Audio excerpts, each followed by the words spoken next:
ఈరోజు ఆంధ్ర రాష్ట్రంలో ప్రభుత్వం మారింది కానీ దేశానికి సంబంధించి రాజ్యాంగం మారింది అని చెప్పి మేము ఎవరూ అనుకోవడం లేదు. రాష్ట్రంలో ప్రభుత్వం మారింది, తెలుగుదేశం ప్రభుత్వం ఏర్పడింది, అంత మాత్రమే భారత రాజ్యాంగ స్వరూపం అయితే మారిపోయేటువంటి పరిస్థితి ఉండదు. అయితే ఈరోజు చంద్రబాబు నాయుడు గారు తీసుకుంటున్నటువంటి నిర్ణయాలు చూస్తే ఎప్పుడు లేనటువంటి సాంప్రదాయాల్ని ఈరోజు ఆయన నెలకొల్పారు. అక్రమ కేసులు వైఎస్ఆర్ కాంగ్రెస్ పార్టీ నాయకుల మీద, కార్యకర్తల మీద, సానుభూతి పరుల మీద ఇప్పటికే అనేక ఎఫ్ఐఆర్లు నమోదు చేస్తూ దానికి పరాకాష్ఠగా ఈరోజు సాక్షాత్తు ఈ రాష్ట్రానికి ముఖ్యమంత్రిగా పనిచేసినటువంటి వైఎస్ఆర్ కాంగ్రెస్ పార్టీ అధ్యక్షులు జగన్మోహన్ రెడ్డి గారి మీదనే ఎఫ్ఐఆర్ నమోదు చేయడం జరిగింది. ఎఫ్ఐఆర్ ఎంత గమ్మత్తైనటువంటి ఎఫ్ఐఆర్ అంటే, సాధారణంగా పోలీసులు ప్రాథమికంగా ఒక ఎఫ్ఐఆర్ నమోదు చేస్తే, కేసు రిజిస్టర్ చేస్తే, ఆ తర్వాత కోర్టులకు వెళ్లి కోర్టులు వాటిని విచారించి శిక్షలు ఖరారు చేస్తాయి. దీనిలో ఎవరైతే రఘురామకృష్ణంరాజు ఉన్నాడో, వైఎస్ఆర్ కాంగ్రెస్ పార్టీ ఎంపీగా గెలిచినటువంటి వ్యక్తి, ఏమాత్రం నైతిక విలువలు పాటించకుండా గెలిచినప్పటి నుంచి జగన్మోహన్ రెడ్డి గారి మీద, సొంత వైఎస్ఆర్ కాంగ్రెస్ పార్టీ మీద అనేక రకాలైనటువంటి అవాకులు చవాకులు పేలడం జరిగింది. అటువంటి పరిస్థితుల్లో ఆయన మీద ఆయన ప్రజలందరూ చూశారు. సిఐడి కేసు నమోదు చేసి ఆయన తీసుకొచ్చి విచారించి కోర్టు ముందు హాజరుపరచడం జరిగింది. ఆయన బెయిల్ కోసం నాకంతా గాయాలయ్యాయి, నన్ను హింసించారు అని చెప్పడం, జీజీహెచ్ లో ఆయనకి దానికి సంబంధించి పరీక్షలు నిర్వహించడం, ఆ తర్వాత ఆర్మీ హాస్పిటల్ వెళ్లి మిలిటరీ హాస్పిటల్ అక్కడ ఆయన హైదరాబాద్ లో పరీక్షలు నిర్వహించడం, ఇవన్నీ జరిగిన తర్వాత ఆయన ఈ దేశంలోనే అత్యున్నత న్యాయస్థానమైనటువంటి సుప్రీంకోర్టుకు వెళ్లడం జరిగింది. సుప్రీం కేసు పూర్వపరాలన్నీ ఉన్నటువంటి ఆయన ఇచ్చినటువంటి ఆధారాలన్నీ ఒకసారి పరిశీలించిన తర్వాత స్పష్టంగా ఒక తీర్పు ఇచ్చింది. ఇది ఆయన ఏం చెప్పాడు, నా మీద జరిగినటువంటి ఈ కేసు సిబిఐ ద్వారా దర్యాప్తు చేయించాలి అని అంటే, సుప్రీంకోర్టు మొత్తం ప్రాథమికంగా ఆయన ఇచ్చినటువంటి సమాచారాన్ని, ఆయన ఇచ్చినటువంటి వివరాలే, ఆయన ఇచ్చినటువంటి అందజేసినటువంటి వివరాలు కోర్టుకు పరిశీలించిన తర్వాత ఇది కనీసం సిబిఐ విచారించడానికి కూడా స్థాయి లేనటువంటి కేసు అని చెప్పి నిర్ధారించి దానిని తిరస్కరించడం జరిగింది. అంటే ఈరోజు అటువంటి 3 సంవత్సరాల నాడు జరిగినటువంటి ఒక పాత కేసుని మరలా తిరిగి ఆ వ్యక్తి ఎవరి మీదైతే ఆనాటి ప్రభుత్వం ఆ రోజు ఉన్నటువంటి అధికారులు కేసులు నమోదు చేశారో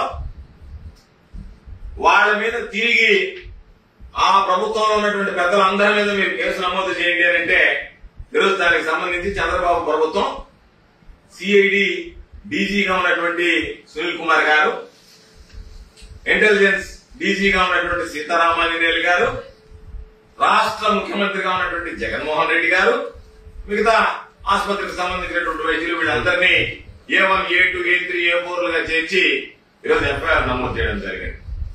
ఇది కేవలం దురుద్దేశంతో, రాజకీయ కక్షతోనే చేసినటువంటి ఎఫ్ఐఆర్.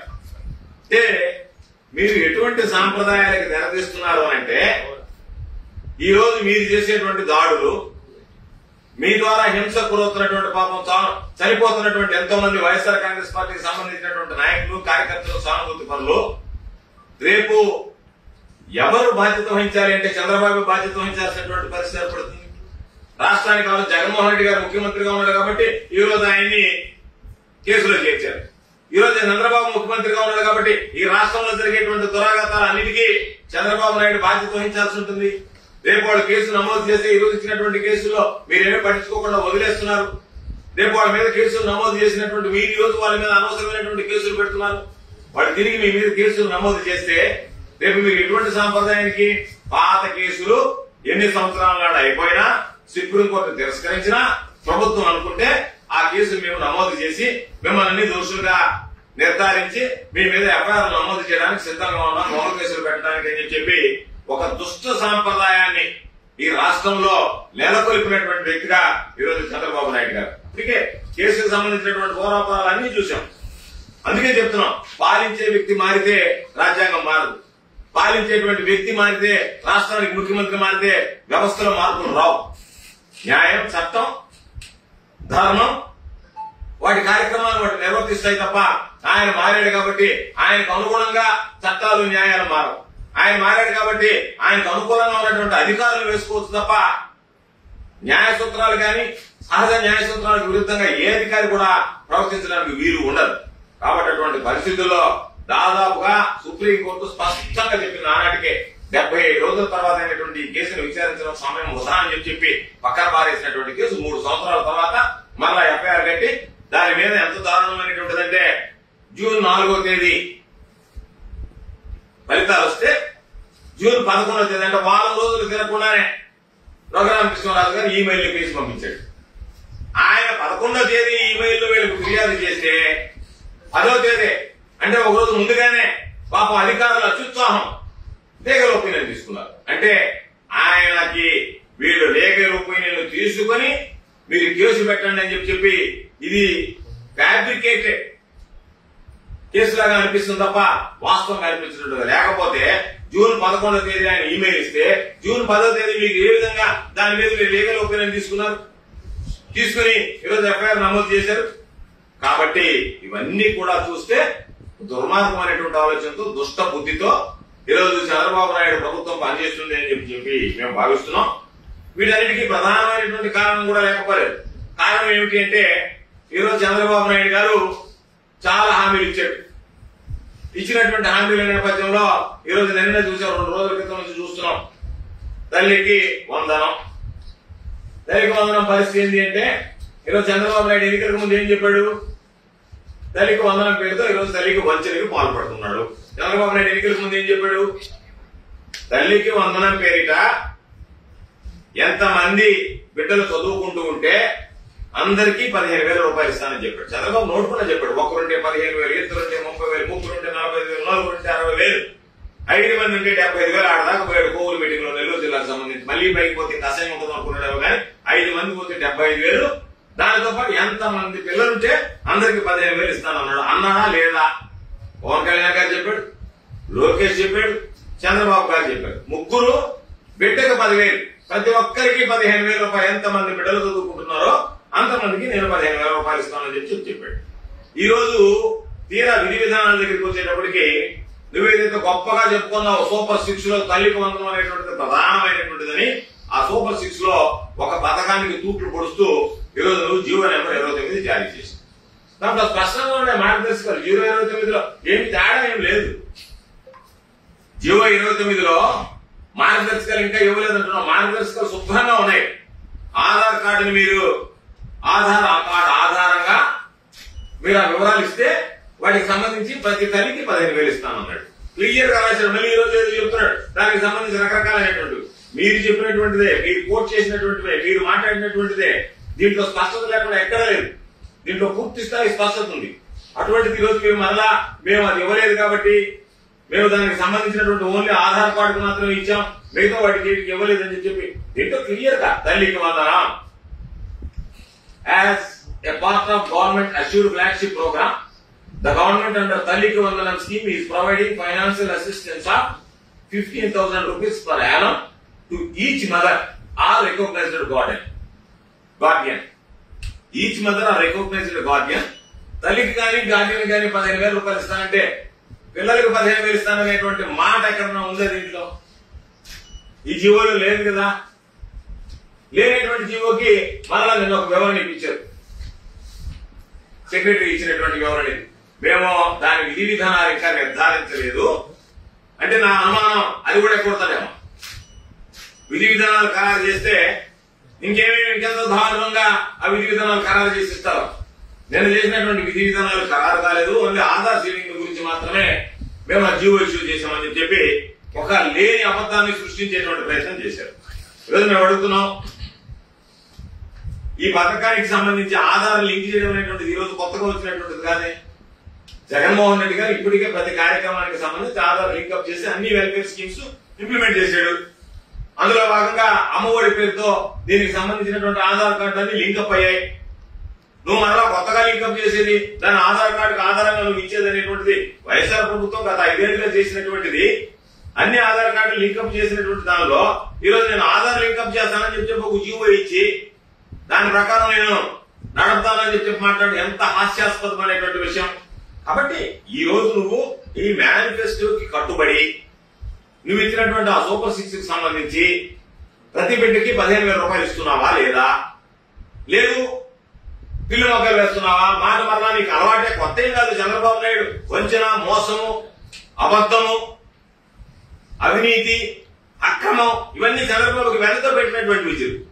కాబట్టి నువ్వు మరలా విద్యులని ప్రదర్శించదలుచుకున్నావా, లేదు దానికి సంబంధించి పిల్లలకి ఇవ్వాలనుకున్నా స్ట్రైట్ గా ఒకటే మాట, నేను విధి విధానాలు ఖరారు చేశా, సూపర్ 6 లో ఉన్నట్టుగా ప్రతి ఒక్క బిడ్డకి నేను చెప్పినట్టుగా అమలు చేస్తాననేటువంటి మాట మీ నోటు కూడా ఎందుకు రావడం లేదు? గెలిచిన రోజు తర్వాత గెలిచిన ముందు రోజు వరకు, పోలింగ్ ముందు రోజు వరకు వచ్చినటువంటి ఆ మాట ఈ రోజు ఎందుకు మోకపోతుంది? మీరు చేయాల్సింది ఏంది? దీనిలో జీవోలో ఇవ్వాల్సింది ఆధార్ సీడింగ్ ఉంది. కొత్త పిల్లలు ఎవరున్నా ఉంటే పథకంలో అర్హులైనటువంటి వాడు ఎవరు ఉంటే వాళ్ళని చేర్చండి. చేర్చి ప్రతి పిల్లవాడికి మనం ఇవ్వాలి. కాబట్టి దానికి సంబంధించి మొత్తం అందరికీ మనం తల్లికి వందనం కింద ఇస్తామనేటువంటి మాట మాట్లాడాలి. ఈరోజు మనం అడుగుతున్నాం, జగన్మోహన్ రెడ్డి గారు ఉంటే ఈ సమయానికి అమ్మఒడి వచ్చేసింది. 4 విడతలు వేసాం, 5వ విడత పడిపోయింది. ఈరోజు జగన్మోహన్ రెడ్డి గారు 2019-20 సంవత్సరంలో ముఖ్యమంత్రి అయిన వెంటనే ప్రవేశించారు. 2020 జనవరి 9వ తేదీన ఈ పథకాన్ని ప్రవేశపెట్టాం. మొదటి సంవత్సరం 2020 జనవరిలో ప్రవేశపెడితే దాదాపుగా 81,72,244 మంది పిల్లలుంటే 42,37,088 మంది తల్లులకి 6,349 కోట్ల రూపాయలు, 6,349 కోట్ల 60 లక్షల రూపాయలు తొలి సంవత్సరంలో జమ చేయడం జరిగింది.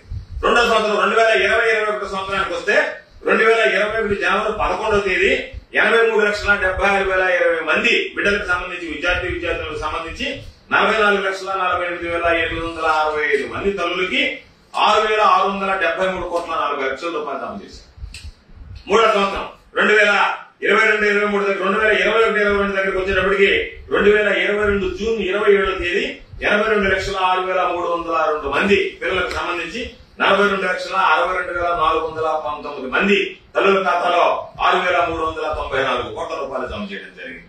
నాలుగో సంవత్సరం 2022-23 సంవత్సరానికి వచ్చేటప్పటికి 2023 జూన్ 28వ తేదీ 83,15,341 మంది విద్యార్థులకు సంబంధించి 42,60,965 మంది తల్లుల ఖాతాలో 6,393 కోట్ల రూపాయలు జమ చేయడం జరిగింది. మనం ఒక్కసారి గమనిస్తే వీటికి సంబంధించి ప్రతి సంవత్సరం క్రమం తప్పకుండా 4 ఏళ్లు వేసాం. 4 ఏళ్లలో దాదాపుగా 26,067 కోట్ల రూపాయలు ఒక్క అమ్మఒడి కింద చదువుకున్నటువంటి బిడ్డలకి జగన్మోహన్ రెడ్డి గారి ప్రభుత్వం 4 సంవత్సరాల్లో 26,067 కోట్ల రూపాయలు ఈరోజు తల్లుల ఖాతాలో జమ చేసింది. 5వ సంవత్సరానికి వచ్చింది 23-24 వస్తే 23-24కి 43 లక్షల తల్లుల ఖాతాలో దాదాపుగా 6,400 కోట్ల రూపాయలు జమ చేయడానికి జూన్ నెలలోనే ఈరోజు పథకాన్ని గురించి దానికి సంబంధించినటువంటి అన్ని కార్యక్రమాలు పూర్తి చేసి సంసిద్ధంగా ఉన్నది. ప్రభుత్వం మారింది. ఈ ప్రభుత్వం వచ్చిన తర్వాత పిల్లలకి తల్లులకి అందరికీ పంగనామాలు పెట్టింది తప్ప ఎక్కడ కూడా వాళ్ళ గురించి ఆలోచన చేసి వాళ్ళకి ఇవ్వాలన్నటువంటి ఆలోచన చేయలేదు. కాబట్టి చంద్రబాబు తాను మారానని కాబట్టి చెప్పిన అక్కవనే ప్రదర్శించగానే పాపం నమ్మి కొంతమంది ఓట్లు వేసి ఈరోజు అన్యాయంగా ప్రభుత్వం నుంచి రావాల్సినటువంటి ఆశించినటువంటి పథకాలు లేకుండా ఈరోజు ఇబ్బంది పడుతున్నారు. చంద్రబాబు అంటేనే పచ్చి మోసం, దగ, అబద్ధం అనేటువంటిది మరొకసారి తేటతెల్లమైంది. నయవంచనకి చంద్రబాబు మారు పేరు అని చెప్పి మరొకసారి చంద్రబాబు నాయుడు రుజువు చేసుకోవడం జరిగింది. దాంతో పాటు ఈరోజు ఉచిత ఇసుక ఓదరగొట్టాడు, ఉచిత ఇసుక అని చెప్పాడు. ఈరోజు దాదాపుగా చాలా మంది మాట్లాడుతున్నారు, యూనిట్ జగన్మోహన్ రెడ్డి గారు ఉన్నప్పుడు 3,000 రూపాయలు మాకు చేరింది, ఈ రోజు 3,200 రూపాయలు పడుతుంది యూనిట్ చేరడానికి అని చెప్పి మాట్లాడుతున్నారు. అంటే అప్పటికన్నా ఇప్పటికి రేట్లు పెరిగాయి.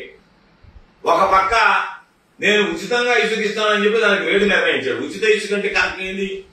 నేరుగా ట్రాక్టర్ ట్రిప్పర్ తీసుకొస్తే దానికి లోడింగ్ ఛార్జెస్ వరకు నువ్వు భరించి వేసేది ఉచిత ఇసుక పథకం. నాకు తెలిసినంత వరకు చంద్రబాబు నాయుడు గారు వచ్చింది నాకు తెలియదు, ఆయన అర్థం నాకు తెలియదు. ఈరోజు దానికి సంబంధించి ఇదిగో ఏం చేస్తాను నేనని చెప్పి 4.5 టన్ను వేస్తే 1 యూనిట్ అని చెప్పి రకరకాలుగా చెప్పి వాటికి సంబంధించినటువంటి దాంట్లో ఈరోజు పాపం అందరూ కూడా భవన కార్మికులు గాని భవనాలు నిర్మించుకునేటువంటి యజమానులు గాని అందరూ ఇబ్బంది పడతారు. ఈ రోజు చెప్పినటువంటి మాట, గతంలో 3,000 రూపాయలు పడేది మాకు ఈ రోజు 3,200 రూపాయలు పడుతుంది యూనిట్ కి సంబంధించి అని చెప్పి. సరే, ఇంకా స్టాక్ పాయింట్ సంగతి జిల్లాలో చెప్పబడలే. స్టోర్ చేసుకున్నటువంటిది ఎన్నికల ఫలితాలు వచ్చాయి.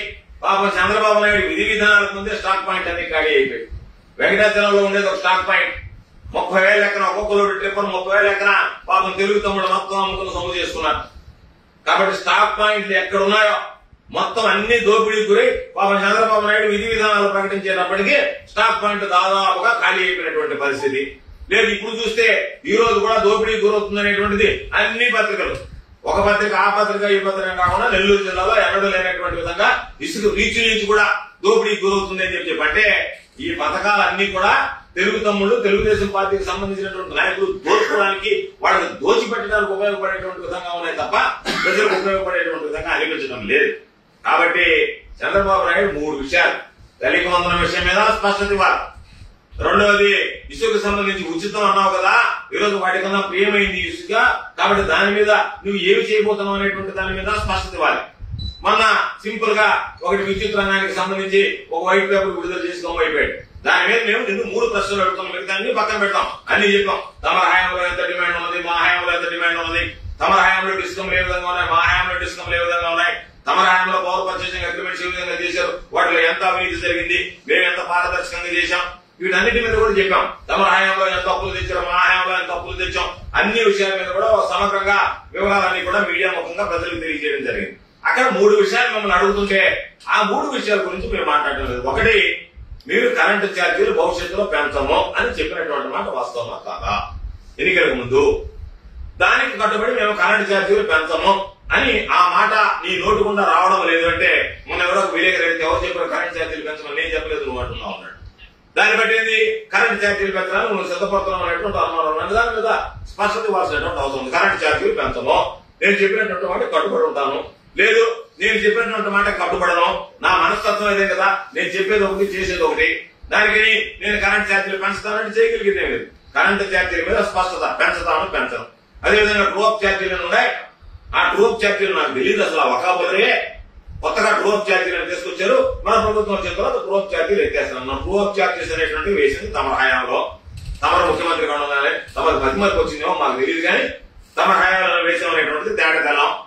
కాబట్టి ట్రూఅప్ ఛార్జెస్ ఎత్తివేస్తున్నావా, వాటిని కొనసాగిస్తున్నావా, లేదా మాట తప్పుతున్నావా, మాట మీద నిలబడుతున్నావా, మాట తప్పుతున్నావా అంతే. నేను మాట మీద నిలబడడం తప్పుతున్నానంటే చేయగలిగేది ఏం లేదు, ఎందుకంటే ఓట్లు వేసే రైతు అధికారంలోకి వచ్చే ఒక 5 సంవత్సరాలు ఉంటావు కాబట్టి.